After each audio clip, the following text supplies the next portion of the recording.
E aí pessoal, tudo bem? Eu vim trazer pra vocês uma Lost Media, ó, um filé, tá? Quando a gente ouve falar das grandes histórias dos quadrinhos, geralmente a gente tem ali algumas figurinhas carimbadas, né? Você vai ver que as citações geralmente ela se mantêm em algumas grandes histórias. E são realmente histórias muito boas, como por exemplo o Watchmen, Cavaleiro das Trevas, né? A gente tem também o Deus Ama, o Homem Mata, Os Filhos do Átomo. A gente vai ter aí o Homem de Aço, tá? A gente vai ter várias histórias que geralmente todo mundo recomenda para que você comece, para que você conheça, né? A maioria ali é anos 80, anos 90. Então, eu queria comentar de uma história que veio antes dessas grandes histórias e de muitas outras grandes histórias e que foi essencial para determinar como a indústria dos quadrinhos ela se comporta hoje, né? Foi uma revolução total na forma com que a gente consome as HQs, né? E na forma com que a indústria vê a produção dessas HQs, tá? Vem comigo porque a gente vai falar hoje de Camelot 3000, essa história extraordinária, muito maluca e muito legal, tá certo? Eu sou o Matheus Aguiar e você tá na Terra 3.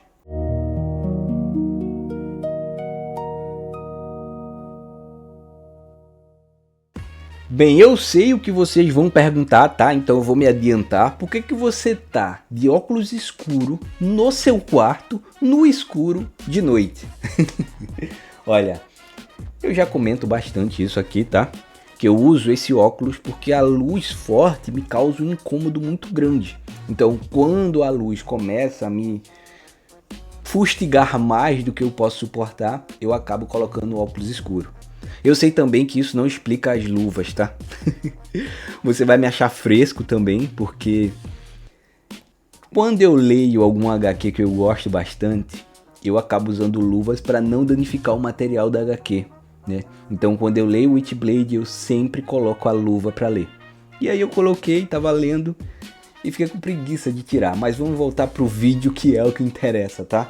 Eu quero trazer 10 curiosidades aqui para vocês que a gente vai desvendar o porquê Camelot 3000 foi tão importante para a indústria dos quadrinhos, tá? Tô com a minha listinha de cola bem aqui e a gente vai comentar sobre essas curiosidades, tá?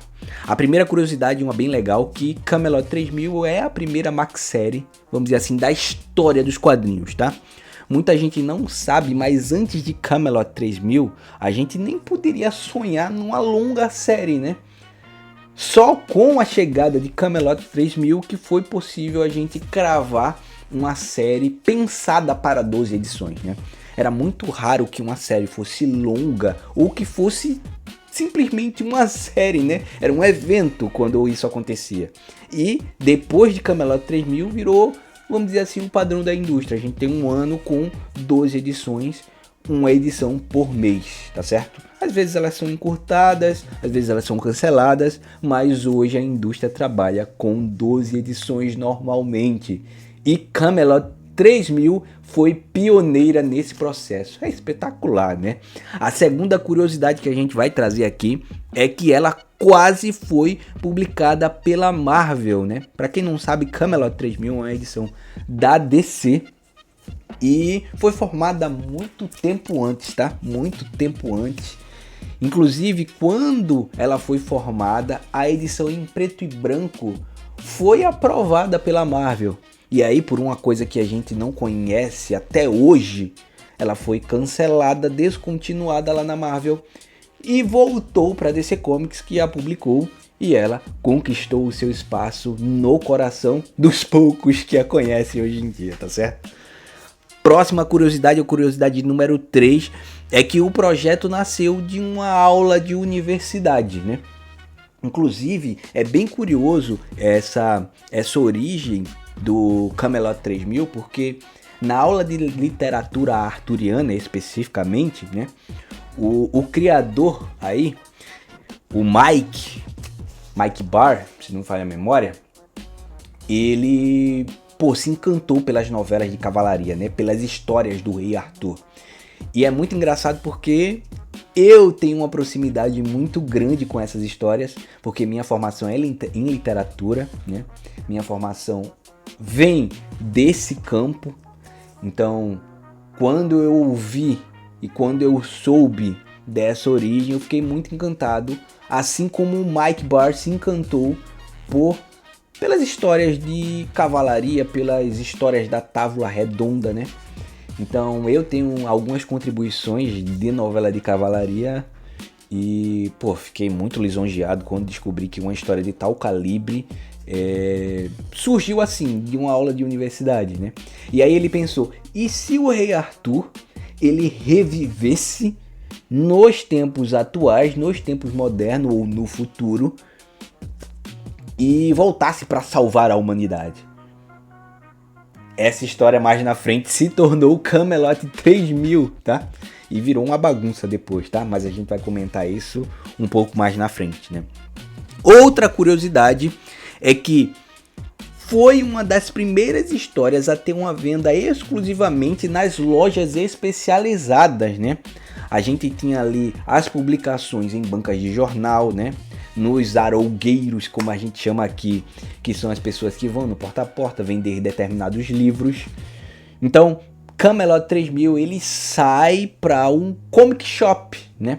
Que são as lojas exclusivas para esse tipo de produto. Inclusive, há uma curiosidade muito legal que, por exemplo, na Itália esse tipo de comic shop é muito imperativo, né? Se você for no canal Balão Falante, né? Eu vou deixar aí na descrição para você visitar. Você vai encontrar vários vídeos que também evidenciam essa realidade, né? Existem lojas focadas em quadrinho e é muito legal a gente ver que Camelot 3000 também deu o primeiro passo para rechear essas lojas especializadas e que deu origem a tantas outras iniciativas de publicadoras, né, e de lojas especializadas ao redor do mundo, tá certo? Então, Camelot 3000 é importantíssima nesse processo, tá? Outra curiosidade, a gente vai para a quinta curiosidade, é que a HQ usou um novo tipo de papel, né? Ela usou o tipo de papel Baxter, né? Que trazia ali uma fidelidade muito maior para as ilustrações do desenhista, o Brian Bowler. Então, com esse novo tipo de papel, né, a gourmetização que vem após o papel jornal, a gente tem um desenho mais bonito, mais impressionante, mais fiel, né? Ainda falando sobre o desenhista, o Brian, né? A gente tem outra curiosidade que o Brian atrasava constantemente as edições, mas não porque ele era preguiçoso, muito pelo contrário. O Brian ele tinha uma certa mania de perfeccionismo e ele fazia as animações, cara. As animações no sentido de o desenho, ele fazia com um primor que chegou a demorar acho que uns 9 meses para concluir a edição primeira, né, de Camelot, tá? Inclusive são muitas páginas, tá? Então, isso foi de certa forma um acerto da parte dele ter esse primor por essa história, pelo desenho dessa história, porque até hoje esses desenhos que ele fez em Camelot 3000 impressionam, tá ligado? Você bate o olho nessa história, você vê que o negócio é bem feito, tem carinho, tem paixão, tem zelo ali dentro.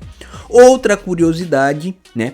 A curiosidade número 7 que eu trago para vocês é que a HQ trouxe à tona temas muito espinhosos, né? Temas que hoje a gente trata como, ou pelo menos algumas pessoas fingem ser revolucionário, né? Que estão quebrando tabus, que estão impressionando. Eram temas muito comuns e recorrentes dentro da história de Camelot 3000. Então ele trabalhava questões raciais, né? Ele trabalhava questões de identidade, né? Crises de identidade. Ele trabalhava sexualidade, trabalhava várias outras viagens de LSD que tem nessa história e que hoje são tratadas como, nossa, agora é inclusão, agora a gente vai abafar. E na história de Camelot 3000 já era tratado. Inclusive tem um cavaleiro chamado Tristão ou Tritão, que ele retorna em Camelot 3000 como uma mulher. Então ele tem que lidar com essa nova identidade e tem que lidar com uma forma de se relacionar com os outros se manifesta nele agora que ele tem um corpo de mulher, né? Então essa história ela rompe, vamos dizer assim, determinadas temáticas e mostra que, olha meu filho, você não inventou a roda hoje, tá? Você que se acha um revolucionário tá apenas replicando coisas muito mais profundas que já eram tratadas no passado. Vamos para a curiosidade de número 8, já estamos chegando na derradeira, né? O rei Arthur vai lutar contra alienígenas. E aqui mais um spoilerzinho, né? Uma sinopsezinha do que a história trata, né? Que é uma história maluca, vai tratar sobre feitiçaria, né? Contexto medieval, sobre viagem espacial, alienígenas. Então é uma mistureba muito deliciosa. Eu descreveria como uma espécie de Jojo das HQs, né? Jojo Bizarre Adventure. A gente diz, tem Bizarre no nome. Camelot 3000 é a mesma parada, tá ligado? No ano 3000, a Terra ela vai sofrer um ataque alienígena. E então é ressuscitado o Arthur para lutar contra essa incursão. Então ele se junta com os outros cavaleiros da Távola Redonda para resistir. A história ela vai se centrar com ficção científica, né, contexto medieval, ópera espacial. E por incrível que pareça, isso é muito bom, cara. Isso é muito bom. Você precisa conhecer essa história, cara. É muito divertido, os personagens são cativantes, são muito bonitos, tá? E você vai se lembrar de vários outros aspectos de obras que você acompanhou e que são posteriores a essa obra, né? Você vai sentir como se fosse uma referência, mas na verdade é uma referência delas para Camelot, tá? A nona curiosidade, né? A nossa penúltima curiosidade é que a HQ ajudou a preparar caminho para outras grandes histórias, como o Watchmen e o Cavaleiro das Trevas, tá? Inclusive, essa HQ ela mostra para DC que dá para trabalhar temas adultos mais sofisticados, né? Histórias com um teor filosófico muito superior às histórias que vinham sendo publicadas. Então ela, vamos dizer assim, chega quando tudo é mato e ela prepara o terreno. E a DC começa a apostar nessas histórias. Eu acho que as outras histórias elas não ganhariam o destaque ou a atenção que precisavam ter para serem publicadas ou minimamente serem publicadas se Camelot 3000 não viesse e dissesse, ó, é possível fazer um bom trabalho com esses temas, tá? É possível. E a última e derradeira história é que hoje essa é uma história quase que esquecida, é uma lost media no meio das pessoas aí entusiastas das HQs. A gente vê muitas pessoas falando de DC, de Marvel e de outras editoras menores, principalmente editoras nacionais, né, já que eu tô falando do Brasil, e que desconhecem a história de Camelot 3000, tá? Apesar do seu enorme impacto na indústria das HQs, quando as pessoas vão citar em suas tier lists as melhores histórias, as histórias de todos os tempos, tá ligado? Os grandes nomes das HQs, Camelot 3000 fica de fora. É muito engraçado quando isso acontece, tá? Mas assim, modéstia à parte, quando você vai para um âmbito mais acadêmico da história dos quadrinhos, a gente vai ver que Camelot 3000 é uma peça fundamental, é um eixo da história da indústria dos quadrinhos e por isso merece a atenção, merece o prestígio e o espaço que em sua época teve, tá? Então, gostou dessas curiosidades, tá? Você já leu Camelot 3000? Já conhece Camelot 3000? Se não, deixa no comentário aí, tá? E para quem conhece, você acha que Camelot 3000 deveria ser redescobrida por esses, vamos dizer assim, leitores modernos, né? Por esse público moderno? Se você acha isso, também deixa o seu aval. Não esquece de deixar o like nesse vídeo, tá? Se inscrever no canal e, é claro, compartilhar se você precisa que outros como você reconheçam essas curiosidades e esse mérito que Camelot 3000 teve, tá certo? Um beijo na sua boca. Até outra incursão ao seu universo. Câmbio desligo aqui da Terra 3.